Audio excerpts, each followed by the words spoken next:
Hello teacher, my name is Phat and I'm in Group 1.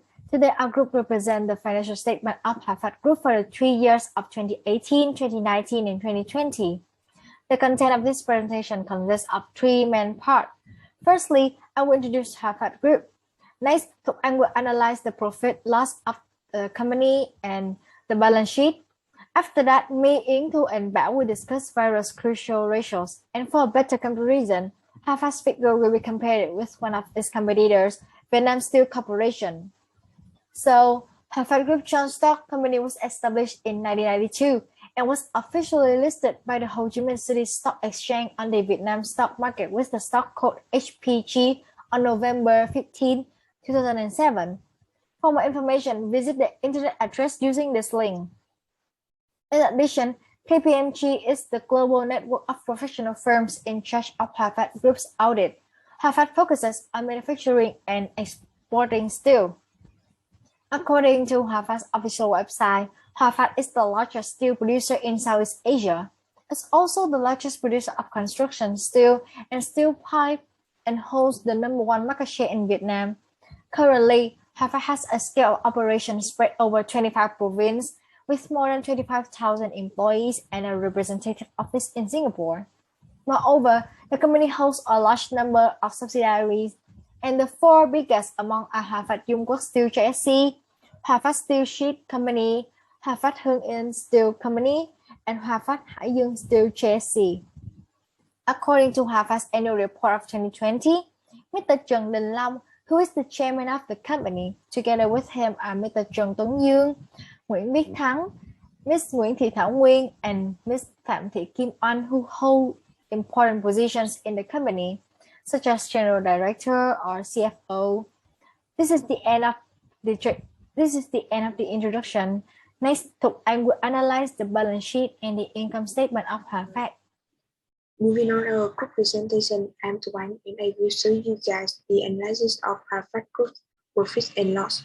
Although many local implemented social distancing due to the COVID pandemic, Phat construction still achieved a positive output. Public investment projects such as roads, bridges, hospitals, and airports continue to be contracted during the quarantine period. Therefore, as we can see in this balances, total assets of Phat Group quickly increased in 2019 and in 2020 it reached nearly 132,000 billion dong. It could lead to the equities and liability also contribute to this trend. To deeper understand the growth of Phat Group through 3 years, the comparisons with its competitor Vietnam Steel will point out for us. In terms of the total liabilities, Phat Group concentrated significantly to invest in the Dung Quất project. So we can see that the liability of Phat Group continuously grew from 2018 to 2020, while Vietnam Steel witnesses the slightly decline in 2020. And going to the total equity, Phat also gradually developed over 3 years, whereas total equity of Vietnam Steel maintained stable through 3 years and is less than 6 times compared with Phat Group in 2020. Besides that, with a crude steel capacity of 8 million tons per year, Phat is the largest steel producer in Vietnam. Therefore, Phat has a much better broad rate of revenue and profit margin than its competitor. Take a look at the income statement through 3 years from 2018 to 2020 of Phat Group. We can see that all these features such as revenues, cost of goods sold, earnings per common share has been increasing through each year, and it indicates that despite the structural during the pandemic, the investment in the constructions of Phat Dung Quất integrated complex has been successfully gaining profit for Phat Group.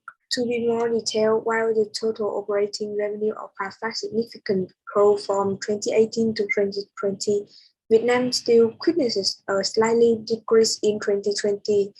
Phat Group explained that the steel production sector continued to play a key role and they take its advantage Phat Group benefit from the government's policy of accelerating the disbursement of public investment to boost the economy's recovery and the strong growth of exports still output. Regarding cost of goods sold, while Phat Group records a significant increase during three consecutive years, Vietnam still witnesses an unstable trend because the COVID-19 pandemic has a huge impact on the input cost of product and significantly increased the cost of goods sold by the business.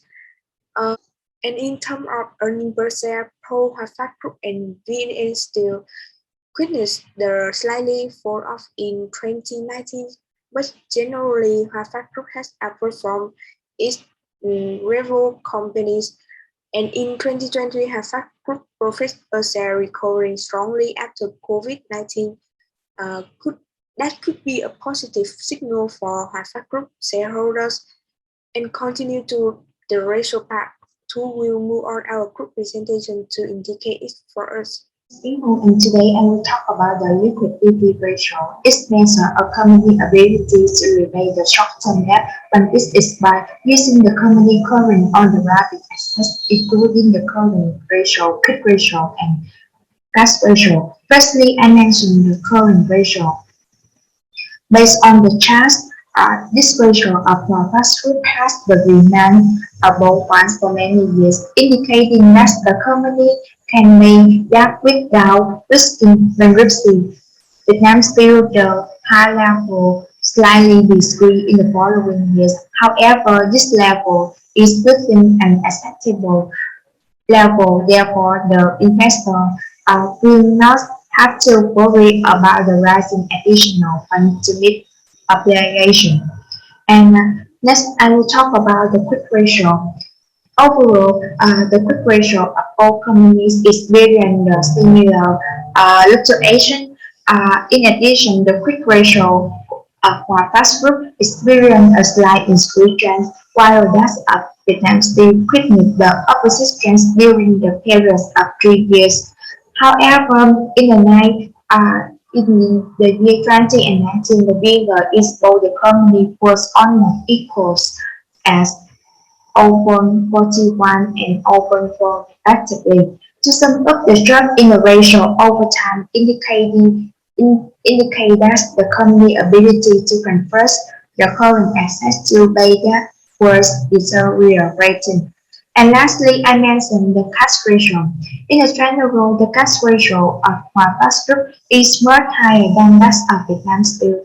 However, in the year 2019, Vietnam Steel cash ratio is higher because the Phat Group debt may be higher compared to the Vietnam Steel. Therefore, it can be included that the short-term liquidity of Vietnam Steel in that years were higher than that of Phat Group. And let's move to the long-term solvency ratio. It assess an organization's ability to meet the long-term debt and commitment with the cash or cash equivalent in the long term. And including the total debt ratio, debt to equity ratio, time interest earned, and the cash coverage ratio. And firstly, I mentioned the total debt ratio. Since for the company will cost a total debt ratio below 100%, it means that the company has more assets than liability. In the year 2018, our first group has a total debt ratio of 48.1%, and then increased to 55% in the year 2020 due to the large spending demands on investment activity and expansion of new projects. The group solution to assess the cash flow to increase the debt. Next is the debt equity ratio. In detail, the one-pass group observed a gradual increase over the year. On the other hand, Vietnam still witnessed an unstable fluctuation in the 3 years. In comparison with the industry average, the gap equity ratio was 133.9% in the year 2020, which is higher than the ratio of both the company. This can be considered as a positive signal as the both company have a good ability to cover its debt with the less risk to the company stock compared to the other company in the same industry. The first is the time interest earns the ratio. With the one fast group, this figure was recorded as a sharp degree and therefore it seems more difficulty for the market to repay the debt year by year because the group is promoting investment for the super project in work through and will not come into the operation until the year 2024. As a result, the group has its free debt but has not yet collected enough money to repay the loss. Mm.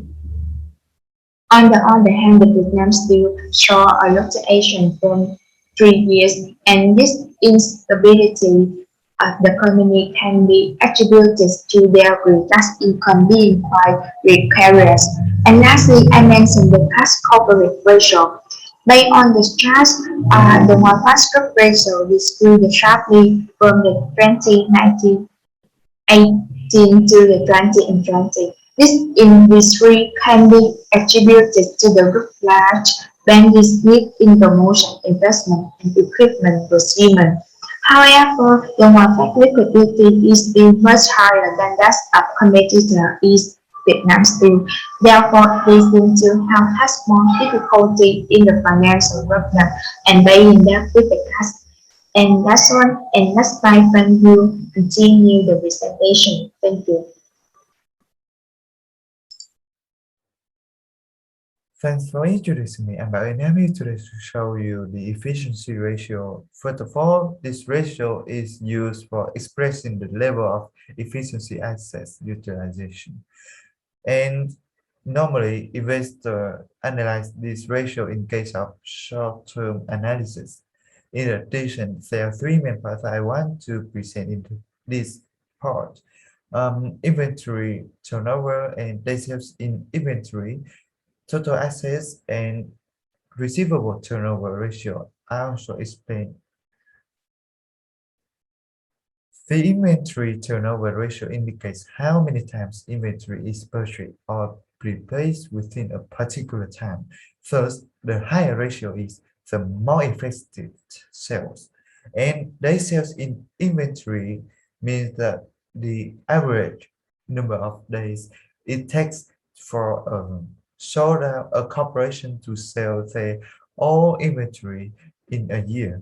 As you can see in the pie chart, the inventory turnover of TVN has been much higher than in comparison with that of Phat Group. Specifically, during the period of 3 years from 2018, the figure of Phat Group decreased from 3 to more than 2.5 times, while that of Vietnam Steel increased from nearly 7 to nearly 8 times in the same period. It can be concluded that the efficiency in inventory management of TVN has been more and more effective. However, we cannot assume that TVN has been better than Hafag in case of inventory management because of the limitation of this ratio in case of scales, sales of fields, etc. In addition, the higher inventory ratio, the lower in day sales in inventory. So you can see that TVN has the lower number of days for selling all inventory. Similarly, with inventory turnover, total assets figure of TVN has been greater than that of High Group and also be under some factor like industry scales or sale performance. Moreover, receivable turnover measures the ability of collecting revenue of account receivable owned by clients and the average collection period ACP in a year by dividing 365 by receivables turnover. Overall, in the first 2 years, Phat had the higher ratio in comparison with Vietnam Steel. As consequence, it can be concluded that the account receivables of Phat have been collected faster than Vietnam Steel. And now we turn into profitability, which means that the company's ability to generate the profit from capital or assets. Profitability improvement is ongoing issue for all business, and there are three main parts in this in the next part. Next, profit margin, return on assets, and return on equity. When it comes to profit margin, it is the determines how much profit of the firm makes on each dollar sales, and overall the ratios of both companies fluctuated 3 years, and as you can see that the ratio of Phat has been much higher than the figure of dividend, and also fluctuated during the period of 3 years from 2018. Lastly, about the return on assets and return on equity. The return on asset ratio assesses the efficiency with which the company's assets are used to generate profits, while the return on equity ratio represents the rate of return on equity capital utilized and assess the company's management's capacity to generate sufficient return on capital investment by its shareholder. Overall, the return on assets of both Phat Group and TVN have been nearly double than the return on equity of both companies, and the return on assets of Phat and TVN experienced slight decrease from uh, 11% to 10.3% and 3.8% to 2.5% respectively during the 3 years. However, the ratio of Phat grew from 22.2 to 20.8%, whereas the number of TVN decreased from 6.5% to 5.5%. Next, my teammate will show you a market value ratio. Next, I will continue with the market value ratios, which are used to evaluate a company's performance as well as to determine the shares price to see whether they are appropriately priced. Our group will focus on the price to earning ratio, which reflects the relationship between the current price of a company and its earning per share. Through this chart, while TBS ratio only fluctuates around 12, HPG's trend has increased continuously year by year. From that, it can be assumed that Phat is doing better than Vietnam Steel. This may be beneficial for both the company and the investor because when the companies earns more profit per share, the investor receives more payback. To sum up, Phat Group has achieved many successes in the Vietnamese market despite the impact of the COVID-19. In general, HPG's revenue has grown strongly year by year thanks to the strong increase in market demand in recent years, showing that the company's business performance remained well during and after the pandemic. However, one of the biggest risks of the steel industry is too much dependence on one raw materials. This has affected results of the business due to fluctuations in one raw material prices and unforeseen events. That's the end of our group presentation. Thank you for your attention.